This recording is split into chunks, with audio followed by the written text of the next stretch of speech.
Welcome to the History AI podcast, where the past comes alive with facts, anecdotes, and a dash of humor. Here are your hosts, Chuck and Marco.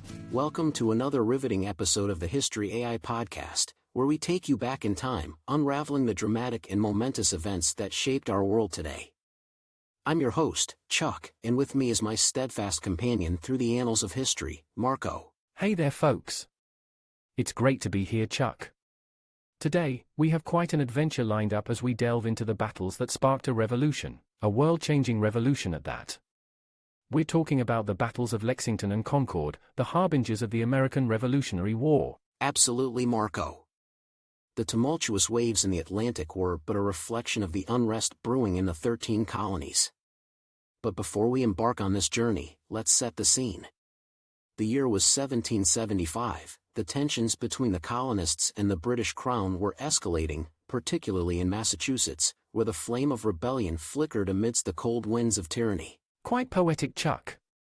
In the heart of this storm stood Boston, a city under siege by British forces, who were growing wary of the growing spirit of resistance. Our story unfolds in the early hours of April 19, 1775. The British had gotten wind of a cache of arms stored by the local militia in Concord and decided to seize it. Now, about this cache, it wasn't just a small store. The arms included muskets, cannon, and gunpowder, enough to pose a serious threat to the British forces in the region. And there were also whispers about the presence of key rebel leaders Samuel Adams and John Hancock, whom the British were keen on capturing. But our Sons of Liberty were a step ahead. They'd gotten wind of the British plans through their network of spies. Dr. Joseph Warren, a key figure in the Patriot movement, dispatched Paul Revere and William Dawes on their midnight ride to warn the militias and gather troops to confront the British. It's a common misconception that Revere shouted, "The British are coming," but in reality, he would have said, "The Redcoats are coming." Given that the colonists were technically British at that time. Wave goodbye to sugar-loaded boosts and say hello to Strike Force Energy. The energy drink additive revolutionizing how you power up, all without a single calorie or sugar. Just a squeeze, and you're set for action. Ready to make the switch? Visit strikeforceenergy.com. And for our listeners, spark your savings with an exclusive 20% discount.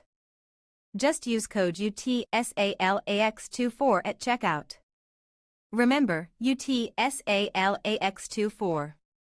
Strike Force Energy, elevate every sip.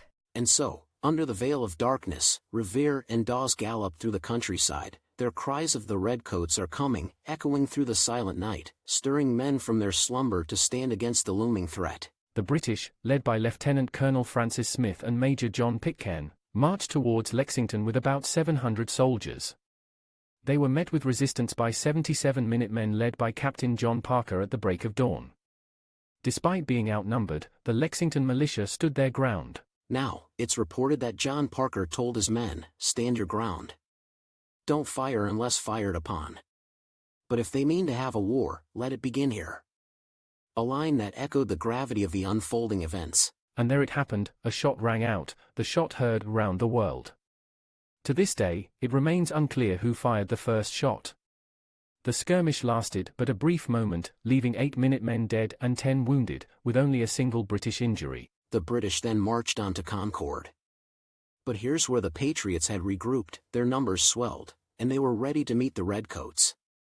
By the time the British arrived in Concord, the majority of the munitions had been moved to safety. The confrontation at North Bridge in Concord was a display of courage by the Patriots. About 400 militiamen faced off against a British force of around 100 men.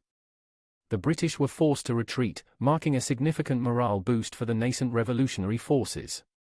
And as the Redcoats retraced their steps back to Boston, they were harried and shot at by militia men from all over the countryside, a taste of guerrilla warfare that would become a hallmark of the Revolutionary War. Indeed, Marco. The tally of the day was somber. The British suffered 273 casualties, while the Patriots had 95. The ripples of these battles resonated far and wide, not just in the 13 colonies, but across the Atlantic. It was a clear statement: the colonists were willing to fight for their rights, for their freedom. And it wasn't just a military confrontation, it was a clash of ideologies. The aftermath saw a swell of support for the Patriot cause.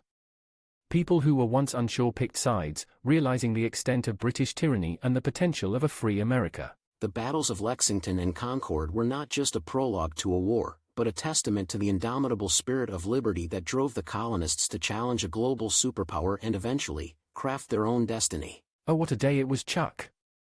And let's not forget, the seeds of liberty sown on those battlefields continue to inspire the quest for freedom around the globe. Couldn't have said it better myself, Marco.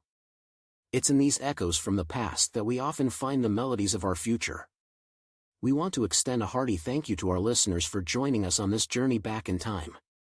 A special shout out to our loyal listeners from Portland, Council Bluffs, Ashburn, Taft, Purdue, Brussels, and San Jose. Your support means the world to us.